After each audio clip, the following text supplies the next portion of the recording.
Good morning, friends. We have come up with Q2 FY14 result review of capital goods.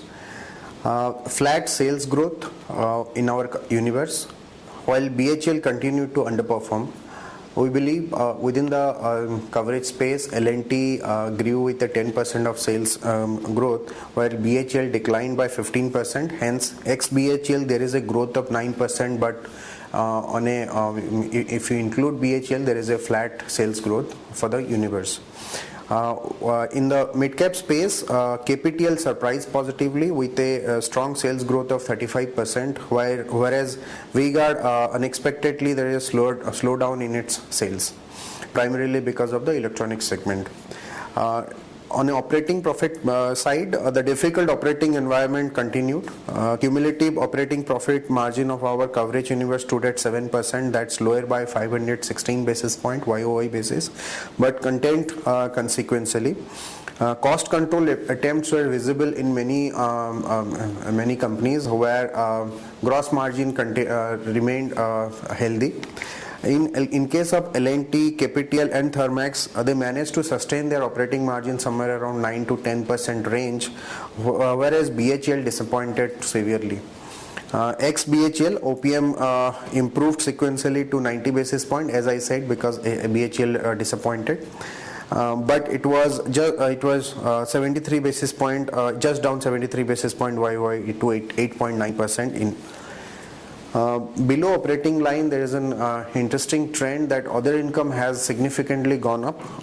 It has gone up by 70% for the whole universe, and it has elevated to 4% of the net sales compared to 2.4% last year. Couple of things includes in here: forex gain, income, other income like dividend income from subsidiaries and all has. Apart from that, interest earned from the cash reserves the companies are holding are put together, helping for the other income growth. Moreover, higher other income largely compensated for the increase in the interest and depreciation cost for the companies also.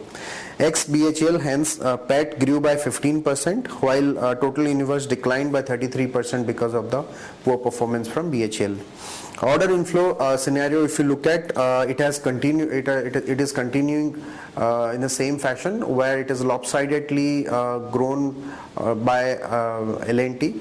The cumulative order inflow of coverage universe grew by 22%, but it was, as I said, lopsided and highly dominated by L&T growth. L&T grew by 27% at a very high base, and the order book to build of the whole universe of our coverage universe stands at 2.4x, which is still lower than the historical levels.